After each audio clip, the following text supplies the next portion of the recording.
Hello बच्चों, आपका हमारे चैनल हिंदी वाणी में स्वागत है। पिछले भाग में हमने पढ़ा था कक्षा 10वीं की पाठ्यपुस्तक क्षितिज के गद्य खंड का 7वां पाठ। पाठ का नाम है नौबत खाने में इबादत। इस पाठ के लेखक यतीन्द्र नाथ मिश्र हैं।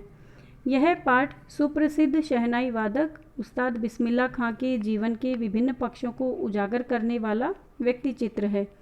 इस पाठ में उनके जीवन तथा उनकी जो शहनाई वादन की कला थी उसका वर्णन किया गया है। आज इस भाग में हम इस पाठ से लिए गए अभ्यास के प्रश्नोत्तर पढ़ेंगे। हमारा पहला प्रश्न है, शहनाई की दुनिया में डुमराव को क्यों याद किया जाता है? उत्तर है, मशहूर शहनाई वादक बिस्मिल्लाह खां का जन्म डुमराव गांव में ही हुआ था। इसके अलावा शहनाई बजाने के लिए रीड का प्रयोग होता है। रीड एक ऐसी चीज़ है जो शहनाई के अंदर प्रयोग की जाती है। रीड अंदर से पोली होती है, इसके सहारे शहनाई को फूंका जाता है, यानी इसका प्रयोग करके शहनाई के अंदर फूंक मारी जाती है। रीड नरकट नाम की घास से बनाई जाती है। एक घास का नाम नरकट है जिसके द्वारा रीड का निर्माण किया जाता है, जो डुमराव में मुख्यतः सोन नदी के किनारे पर पाई जाती है। इसी कारण शहनाई की दुनिया में डुमराव का महत्व है। यानी यह जो घास है नरकट नाम की, यह केवल सोन नदी के किनारे पर पाई जाती है और यह डुमराव गांव में ही स्थित है, इसलिए डुमराव गांव का बहुत अधिक महत्व है। प्रश्न 2, बिस्मिल्लाह खां को शहनाई की मंगल ध्वनि का नायक क्यों कहा गया है? उत्तर है, शहनाई ऐसा वाद्य है जिसे मांगलिक अवसरों पर ही बजाया जाता है। उस्ताद बिस्मिल्लाह खां शहनाई वादन के क्षेत्र में अद्वितीय स्थान रखते हैं। इन्हीं कारणों की वजह से बिस्मिल्लाह खां को शहनाई की मंगल ध्वनि का नायक कहा गया है। उत्तर में क्यों लिखा गया है, ये मिस्टेक है। इसीलिए बिस्मिल्लाह खां को शहनाई की मंगल ध्वनि का नायक कहा गया है। हमारा तीसरा प्रश्न है, सुशिर वाद्यों से क्या अभिप्राय है? शहनाई को सुशिर वाद्यों में शाह की उपाधि क्यों दी गई होगी? उत्तर है, सुशिर वाद्यों से अभिप्राय है फूंक कर बजाए जाने वाले वाद्य।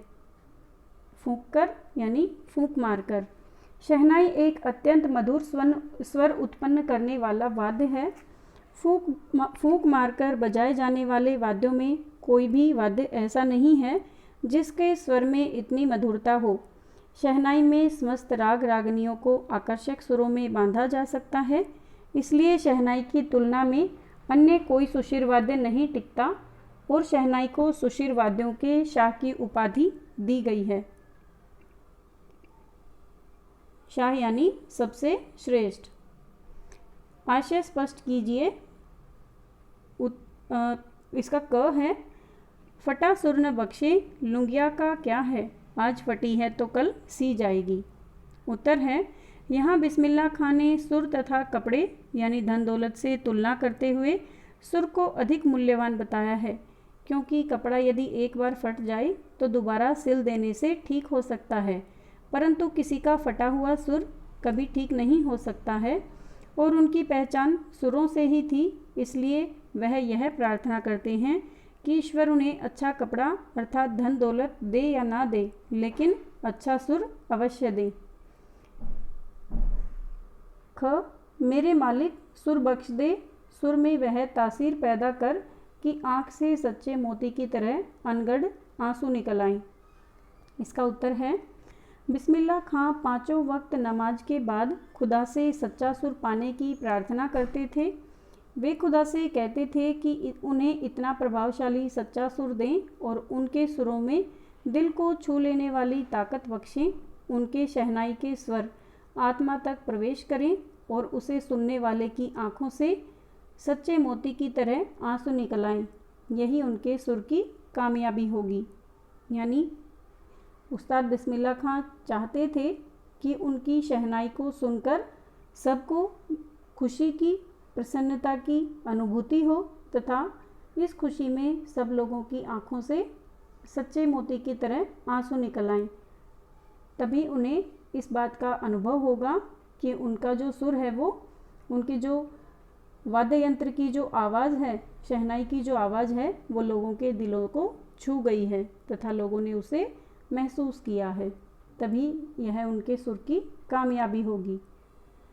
हमारा 5वां प्रश्न है, काशी में हो रहे कौन कौन से परिवर्तन बिस्मिल्लाह खां को व्यथित करते थे? व्यथित यानी दुखी करते थे।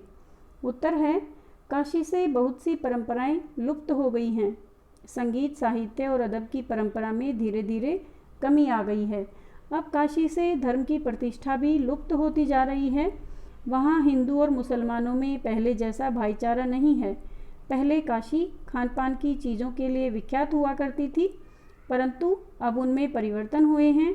काशी की इन सभी लुप्त होती परंपराओं के कारण बिस्मिल्लाह खां दुखी थे, यानी जो उन्होंने अपने बचपन के दिनों में काशी में जो कुछ देखा था उसमें, और जो उन्होंने अपनी जवानी या अपने जीवन के बाद के वर्षों में देखा, उन दोनों परिस्थितियों में बहुत अधिक अंतर आ गया था, जिसके कारण बिस्मिल्लाह खां बहुत दुखी थे। प्रश्न 6, पाठ में आए किन प्रसंगों के आधार पर आप कह सकते हैं कि क. बिस्मिल्लाह खां मिलीजुली संस्कृति के प्रतीक थे। ख. वे वास्तविक अर्थों में एक सच्चे इंसान थे। उत्तर है, बिस्मिल्लाह खां मिलीजुली संस्कृति के प्रतीक थे। उनका धर्म मुस्लिम था। मुस्लिम धर्म के प्रति उनकी सच्ची आस्था थी, परंतु वे हिंदू धर्म का भी सम्मान करते थे। जैसा कि नाम से जाहिर होता है, उस्ताद बिस्मिल्लाह खां एक मुस्लिम थे, परंतु उनके मन में किसी भी धर्म के प्रति वैर भाव नहीं था। वे हिंदू धर्म का भी सम्मान करते थे। मुहर्रम के महीने में 8वीं तारीख के दिन खान साहब खड़े होकर शहनाई बजाते थे। वे दाल मंडी में फातमान के करीब 8 किलोमीटर की दूरी तक पैदल रोते हुए नोहा बजाते जाते थे। इसी तरह उनकी श्रद्धा काशी विश्वनाथ के प्रति भी अपार है। वे जब भी काशी से बाहर रहते थे, तब विश्वनाथ व बालाजी के मंदिर की दिशा की ओर मुँह करके बैठते थे और उसी ओर शहनाई बजाते थे। वे अक्सर कहा करते थे कि काशी छोड़कर कहाँ जाएं, गंगा मैया यहाँ, बाबा विश्वनाथ यहाँ, बालाजी का मंदिर यहाँ, यानी उनका सभी केवल काशी में ही था। मरते दम तक न यह शहनाई छूटेगी और न काशी, यानी जो उस्ताद बिस्मिल्लाह खां साहब थे, उनको इन चीज़ों से बहुत अधिक प्रेम था, काशी और शहनाई। ख. बिस्मिल्लाह खां एक सच्चे इंसान थे। वे धर्मों से अधिक मानवता को महत्व देते थे। उनकी नज़रों में हिंदू तथा मुसलमान दोनों ही धर्मों का समान स्थान था। वो दोनों ही धर्मों का सम्मान करते थे। भारत रत्न से सम्मानित होने पर भी उनमें घमंड नहीं था। दौलत से अधिक सुर उनके लिए ज़रूरी था। उन्हें अपनी शहनाई वादन की कला से बहुत अधिक प्रेम था।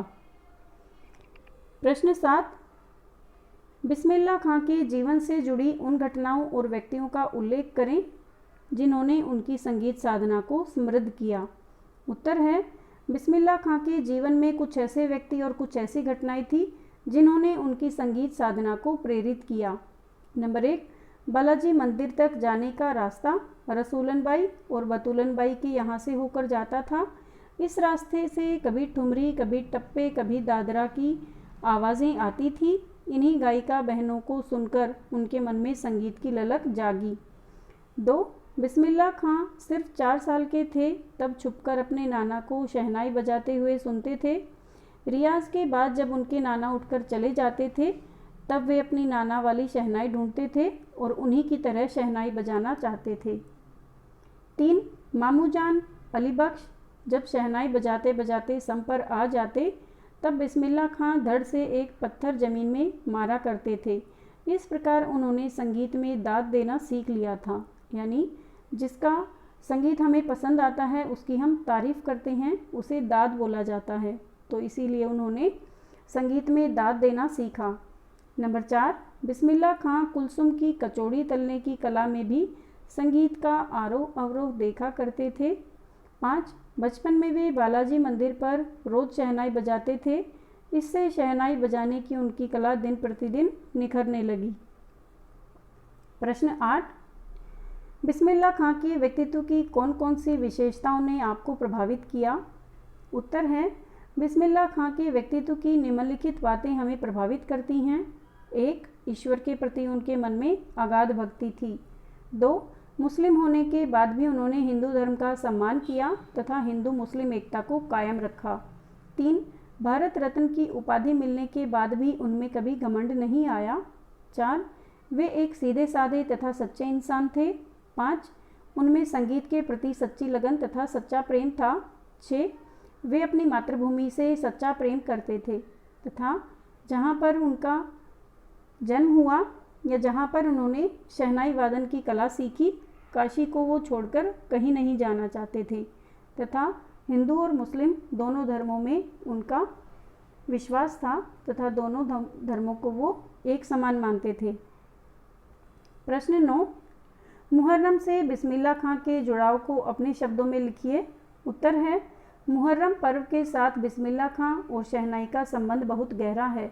मुहर्रम के महीने में शिया मुसलमान शोक मनाते हैं, इसलिए पूरे 10 दिनों तक उनके ख़ानदान का कोई व्यक्ति न तो मुहर्रम के दिनों में शहनाई बजाता था और न ही संगीत के किसी कार्यक्रम में भाग लेते थे। 8वीं तारीख खां साहब के लिए बहुत महत्वपूर्ण होती थी। इस दिन खां साहब खड़े होकर शहनाई बजाते और दाल मंडी में फातमान के करीब 8 किलोमीटर की दूरी तक पैदल रोते हुए नोहा बजाते हुए जाते थे। इन दिनों कोई राग रागिनी नहीं बजाई जाती थी। उनकी आंखें इमाम हुसैन तथा उनके परिवार के लोगों की शहादत में नम रहती थी। प्रश्न 10. बिस्मिल्लाह खां कला के अनन्य उपासक थे, तर्क सहित उत्तर दीजिए। उत्तर है बिस्मिल्लाह खां भारत के सर्वश्रेष्ठ शहनाई वादक थे। वे अपनी कला के प्रति पूर्णतया समर्पित थे। उन्होंने जीवन भर संगीत को संपूर्णता व एकाधिकार से सीखने की इच्छा को अपने अंदर जिंदा रखा। वे अपने सुरों को कभी भी पूर्ण नहीं समझते थे, इसलिए खुदा के सामने वे गिड़गिड़ाकर कहते, मेरे मालिक एक सुर बख्श दे। सुर में वह तासीर पैदा कर कि आँखों से सच्चे मोती की तरह अनगढ़ आंसू निकल आएं। खां साहब ने कभी भी धन दौलत को पाने की इच्छा नहीं की, बल्कि उन्होंने संगीत को ही सर्वश्रेष्ठ माना। वे कहते थे, मालिक से यही दुआ है कि फटा सुर न बख्शे। लुंगिया का क्या है, आज फटी तो कल सी जाएगी। इससे यह पता चलता है कि बिस्मिल्लाह खां कला के अनन्य उपासक थे। उम्मीद है बच्चों आपको अभ्यास के ये प्रश्नोत्तर समझ में आ गए होंगे। यदि आपको यह वीडियो अच्छा लगा तो आप इसे अपने दोस्तों के साथ ज़रूर शेयर करें। यदि कोई सुझाव है तो हमें कमेंट करके ज़रूर बताएं। धन्यवाद।